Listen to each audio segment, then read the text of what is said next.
এটা হচ্ছে আইয়ুব নবীর মাজার, যেটাতে আমি হাত দিয়ে রেখেছি। হাই গাইস, আসসালামু আলাইকুম। সবাই কেমন আছেন? আমরা এখন যাইতেছি আইয়ুব নবীর মাজারে। চলে আসছি এখানে।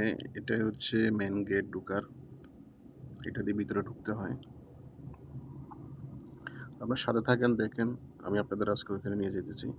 এখানে বিক্রি করতেছি মধু যাবার পথে। এই যে সামনে দেখা যাচ্ছে, এটা হচ্ছে আইয়ুব নবীর মাজার। রাস্তা এটা। আপনার অন্য অন্য সাইডে বৃষ্টি হইতেছে না বেশি, কিন্তু এখানে দেখেন বৃষ্টি, এমনকি পুরা চারিদিক কুয়াশা। আমরা আসতে গাড়ি নিয়ে অনেক কষ্ট হয়েছে। এটা হচ্ছে যাবার পথ। কুয়াশার চতুর্দিকে একদম প্রচুর মানুষ থাকে এখানে। এটা আপনাদের দেখাতেছি, এটা হচ্ছে আমাদের আইয়ুব নবীর পায়ের যে সাপটা, ঠিক আছে, পায়ের সাপ এটা। এটাকে স্মরণ করে রাখছে, যারা যাইতেছে দেখতেছে। এখানে ভিতরে ঢুকতে হলে জুতা করে ঢুকতে হয়। এটা হচ্ছে ওনার মাজার। আমরা এখন কবর জিয়ারত করব।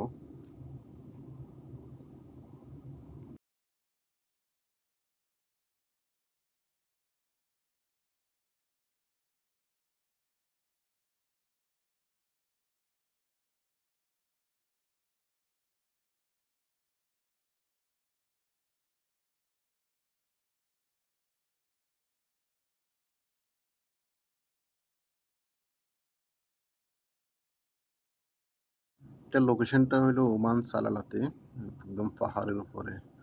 যখন আপনি সালালাত থেকে এখানে দরবারের এখানে মাজারের এখানে আসবেন, একদম অনেক পাহাড়ের মতন চতুর্দিকে কুয়াশা।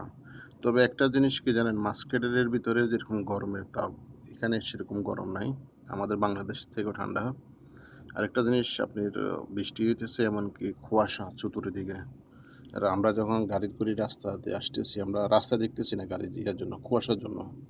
তো যারা ওমানের ভিতরে আছেন অথবা আশেপাশে আছেন, তারা আসবেন, দেখবেন।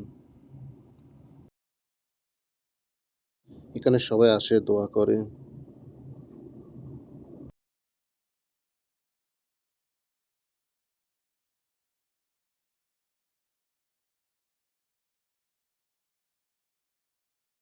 আমাদের আইয়ুব নবী যখন অসুস্থ ছিলেন, তখন ওনার আত্মীয় স্বজন যা আছে সবাই ওনাকে রেখে চলে গেছেন।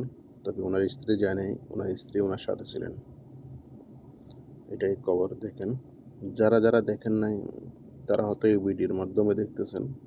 দেখার চেষ্টা করেন।